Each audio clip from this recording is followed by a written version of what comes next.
Production కంపెనీలు establish చేయటం, అటకపైనకి కూర్చొని అమాయకంగా స్మైల్ ఇచ్చే మన అమ్మమ్మకి నాయనమ్మకి మాత్రమే చెల్లింది.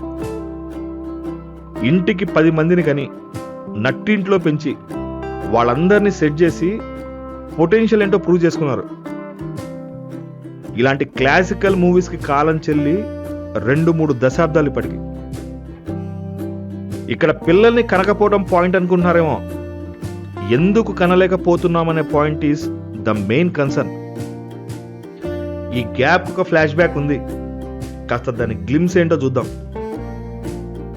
ఆండాలు అమ్ములు ఒకే పల్లెటూరులో ఎదురు బోదురు ఇళ్ళ లేడీస్. ఎర్లీ ఏజ్ మ్యారేజెస్, గుర్రం లాంటి సాలిడ్ భర్తలు, పుట్టింటి నుంచి చెరొక 10 ఎకరాల పొలం, దాని నుంచి సరిపడా రెవెన్యూ రైసు, ఉండడానికి ఇల్లు, పొలం పనుల తర్వాత కబుర్లకి పెద్ద పెరడు, ఆ కబుర్ల గ్యాప్లో చిన్న చిన్న ఇంటర్వెల్స్లో చెరొక 10 మంది పిల్లలు. అయితే మెల్లగా ఆ రోజు రానే వచ్చింది. ఆండాలు పెద్ద కొడుకు పెద్దయ్యాక ఊరు దాటాడు. 4 రూపాయలు దాచి సెలవులకి ఇంటికొచ్చి ఆ ఇంటి పైన పాక పీకేసి స్లాబ్ వేశాడు. ఇది చూసిన అమ్ములు స్ట్రెస్ ఫీల్ అయింది. ఉన్న పలానా పొలమమ్మి అమ్ములు వాళ్ళ పెద్ద అబ్బాయిని ఏకంగా స్టేట్ దాటిచ్చింది.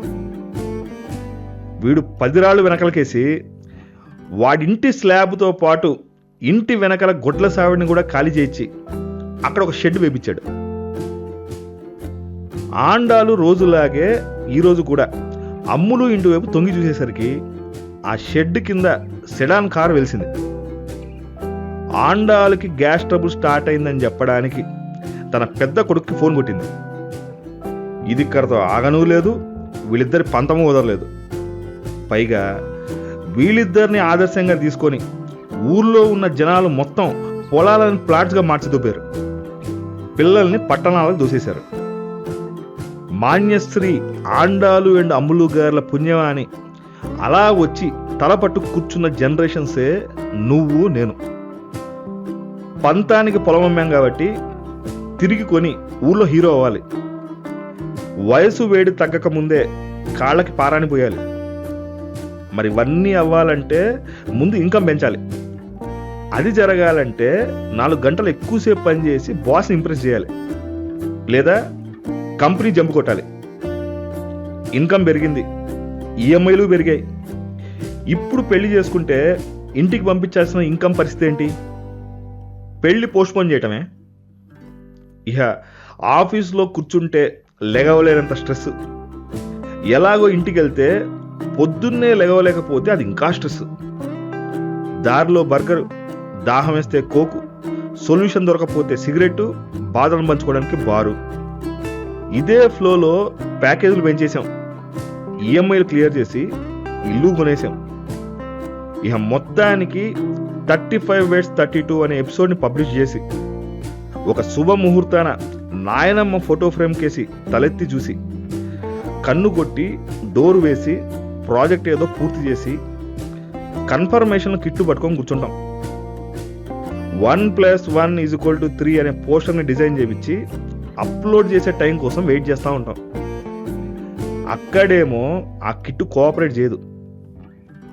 కిట్టు మార్చినా, కంపెనీనే మార్చినా లాభం లేదని తెలిపోయింది.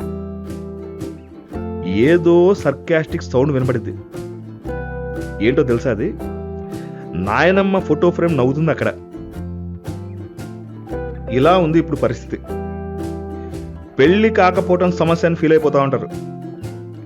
పెళ్ళయ్యాక పిల్లలు పుట్టడం అనేది పెద్ద ఛాలెంజ్. ఇప్పుడు 1 in 6 adults ఆర్ ఇన్ఫర్టైల్. ఇది కాకపోతే giving birth with congenital defects and compromised health conditions.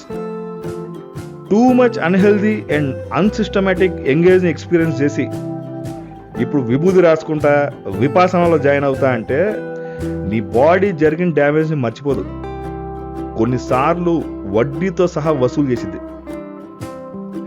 ఇవన్నీ దాటుకొని మంచి హెల్దీ బేబీకి బర్త్ని ఇవ్వగలిగితే దానికంటే పెద్ద అచీవ్మెంట్ ఏం లేదు.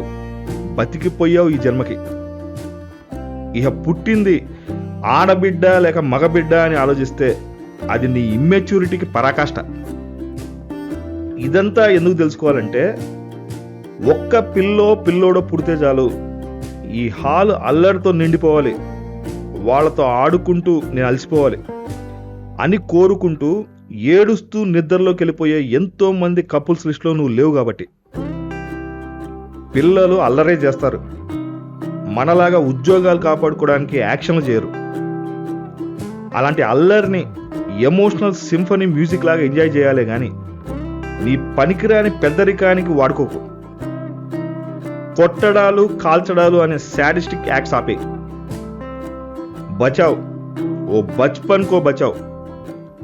నీ సర్వైవల్ టెన్షన్స్ వాళ్ళ పైన రుద్దద్దు.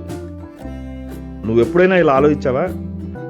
హెల్దీ చైల్డ్ నీ చేతిలో ఉన్నాడు కాబట్టి ఓకే, లేకపోతే నీ టెన్షన్స్ 10 times మల్టిప్లై అయి ఉండేది. అందుకే ఇప్పుడు నేను చెప్పేది బుర్రలో పెట్టుకొని సరిగ్గా డీల్ చేయి. వాడి బాల్యం నీ వృద్ధాప్యాన్ని డిసైడ్ చేసింది. అది